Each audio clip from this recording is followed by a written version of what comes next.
दोस्तों अभी हमें उत्तर प्रदेश लोक सेवा आयोग प्रयागराज भवन के पास, यहाँ पर इस समय यूपीपीएससी 2024 का इंटरव्यू चल रहा है। मैम अभी इंटरव्यू दे के रही हैं। आज इंटरव्यू का तीसरा दिन है और फर्स्ट टाइम का इंटरव्यू स्टार्ट हो चुका है। कुछ कैंडिडेट्स अभी निकल रहे हैं इंटरव्यू देके। चलिए इनसे जानते हैं क्या क्वेश्चन वगैरह आज पूछे जा रहे हैं। मैम इंटरव्यू कैसा रहा? अच्छा था, ठीक था। आपका नाम और एजुकेशनल बैकग्राउंड क्या है? मेरा नाम आकांक्षा सिंह चौहान है। मैंने अपना ग्रेजुएशन यूनिवर्सिटी ऑफ दिल्ली से किया है, हिस्ट्री ऑनर्स में, एंड ये मेरा पहला अटेम्प्ट था। पहले में आप यहाँ तक पहुंचे, क्या क्वेश्चन वगैरह आपसे इंटरव्यू पूछे गए जब आप एंट्री की अंदर, तो क्या क्वेश्चन स्टार्ट हुआ कहाँ से? बांग्लादेश इलेक्शन से रिलेटेड क्वेश्चंस थे कि हमारे प्राइम मिनिस्टर ने और जो उनके बीच में क्या डायलॉग चल रहा है या क्या चीज़ें बोली गई हैं। अलॉन्ग विद दैट एनईपी के क्वेश्चंस थे। फिर मेरे ग्रेजुएशन सब्जेक्ट से रिलेटेड 3 इवेंट्स पूछे गए जिन्होंने हिस्ट्री की दिशा बदल दी।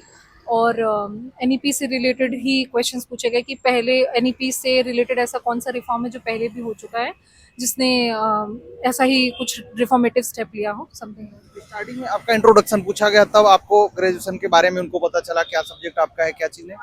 नहीं, उन्होंने इंट्रोडक्शन में अपना कॉलेज तो बताने से मना किया था, नाम बताने से भी मना किया था। उन्होंने ग्रेजुएशन सब्जेक्ट पूछा था और अभी हम क्या कर रहे हैं यही पूछा था।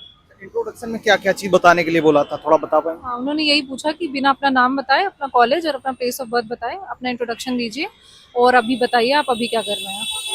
और क्या क्या क्वेश्चन पूछे गए, थोड़ा बता। इसके बाद उन्होंने बांग्लादेश इलेक्शंस पर क्वेश्चन पूछा, लाइक क्या स्टेटमेंट दिया है अभी हमारे प्राइम मिनिस्टर ने, एंड उससे रिलेटेड क्वेश्चंस थे। एंड उसके बाद जो सर थे उन्होंने हिस्टोरियोग्राफी के जो डिफरेंट कंस्ट्रक्ट्स हैं और उसके पर्सपेक्टिव हैं, ईएच कार के बारे में पूछा था। एंड उसके बाद सर अगेन एनईपी पे क्वेश्चंस पूछा था, मैडम ने एनईपी पे क्वेश्चंस पूछे थे। लगभग कितना टाइम तक इंटरव्यू चला होगा आपका? 12 to 15 मिनट्स। कोई सिचुएशन बेस्ड भी क्वेश्चन पूछे गए थे? नो, नहीं। इंटरनेशनल और कोई मुद्दा? नहीं, यही था। बांग्लादेश इलेक्शंस मेनली पूछा था एंड एआई से रिलेटेड क्वेश्चंस थे। क्या क्वेश्चन पूछे गए? कि एआई हमारे लिए कैसा होगा, फ्यूचर में हम उसमें कुछ कर सकते हैं या नहीं कर सकते हैं, ऐसा। यूपी स्पेशल के कुछ क्वेश्चन पूछे गए थे? उन्होंने प्रयागराज के लिए आज कुछ इम्पोर्टेंट डे है और ऐसा करके पूछा था। तो फिल्म्स के लिए कोई सजेशन आपका रहेगा, क्या चीज़ें आपने फॉलो की थी कि पहली बार आपका फिल्म्स क्लियर हुआ, इंटरव्यू तक आप पहुंची? आई थिंक सबसे पहली चीज़ जो इम्पोर्टेंट है वो आप अपने बेसिक्स को स्ट्रॉन्ग करिए। उसके बाद I think reverse engineering is the concept कि आप रिवर्स वे में पढ़ाई करें, लाइक क्वेश्चंस सबसे पहले देख करें और क्वेश्चंस के फॉर्म में पढ़ाई करें। एंड उसके लिए प्रीलिम्स स्टेज में Ghatna Chakra is really important. And mains में भी like PYQs are very essential, PYQs पढ़ना ही है। एंड अलॉन्ग विद दैट आप सारे सब्जेक्ट का सिलेबस जो है उसको आपको बहुत ही थरोली कंप्लीट करना चाहिए। एंड लास्ट इंटरव्यू स्टेज तो बहुत ही कम टाइम मिला मुझे पर्टिकुलरली, तो आप जो भी अपना ड्राफ्ट से रिलेटेड क्वेश्चंस प्रिपेयर कर सकते हैं और करंट इवेंट्स पे ध्यान रख के ऐसे प्रिपेयर कर सकते हैं। और करंट अफेयर के लिए काफ़ी छात्र परेशान रहते, क्या चीज़ें पढ़े करंट अफेयर के लिए? आपने ऐसा क्या पढ़ा था कि अच्छा करंट अफेयर आपका तैयार हो गया था? मोस्टली मेरा current affair was like websites के थ्रू, इंटरनेट के थ्रू एंड वीडियोस देखना।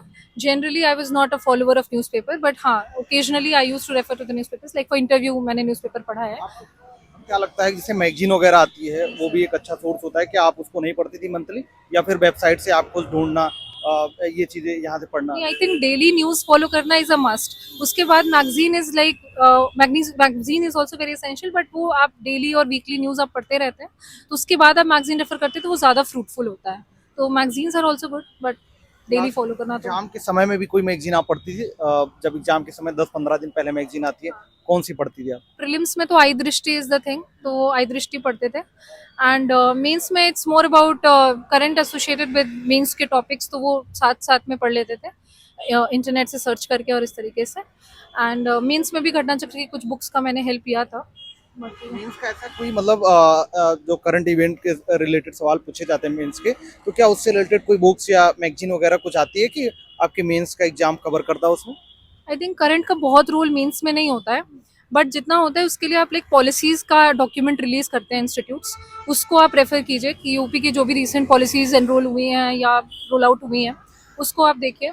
अलॉन्ग विद दैट आपके टॉपिक्स जो भी हैं सिलेबस के, आप सिलेबस वाइज स्टडीज कीजिए। करंट भी आप सिलेबस वाइज ही पढ़िए कि टॉपिक डाल करके सर्च करिए यूट्यूब पे और गूगल पे, फिर वैसे पढ़िए। कोचिंग वगैरह किया था आपने? नहीं, मेरा प्रीलिम्स तो सेल्फ स्टडी था। मेंस में मैंने कुछ कोचिंग्स और टेस्ट सीरीज लिया था।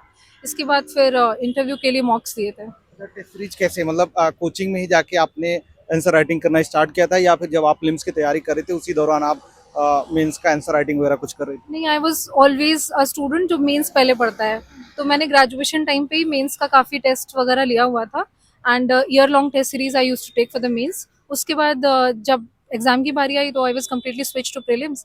फिर जब मेंस आया then I started giving the test और क्लासेस लेना एक्सेट्रा। तो टेस्ट आप कोचिंग में ज्वाइन किया था या फिर मार्केट से आपने मंगवा लिया था वो सॉल्व? कोचिंग में ही दिया था, मेंस के टेस्ट तो कोचिंग में दिए थे। कुछ आपका सजेशन रहेगा आंसर राइटिंग के लिए?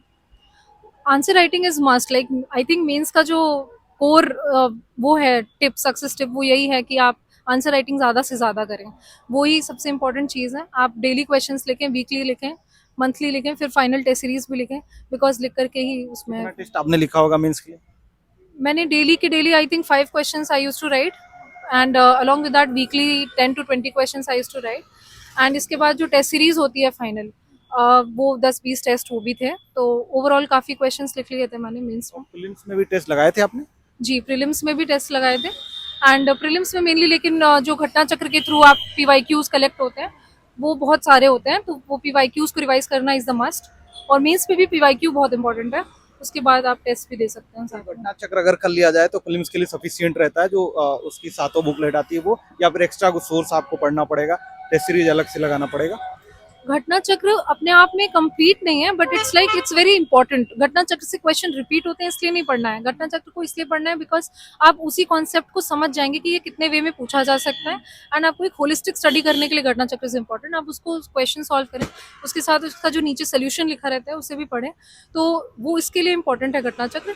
अलॉन्ग विद दैट आपकी बेसिक्स तो पहले से आप अच्छे करें ही, मतलब एनसीईआरटीज आर इंपॉर्टेंट उसके लिए, और जो हमारी स्टैंडर्ड बुक्स होती हैं जैसे कि लक्ष्मीकांत पॉलिटी के लिए and other lectures etcetera which are there, वो पढ़ना ही पड़ेगा। अलॉन्ग विद दैट क्वेश्चंस के लिए और पीवाई के लिए घटना चक्र इज इंपॉर्टेंट। लास्ट में आपका कोई सजेशन रहेगा जो छात्र यूपीपीसीएस की तैयारी कर रहे हैं? आई थिंक मेरे लिए इट वुड बी कि smart studies are very important. आप हार्डवर्क एकदम विदाउट डायरेक्शन पढ़ते रहेंगे, it would be difficult task to crack then, but अगर आप थोड़ा स्मार्ट होकर के सिलेबस और पीवाई की ओरिएंटेड स्टडीज़ करेंगे वो ज़्यादा बेटर होगा और बेनिफिशियल होगा।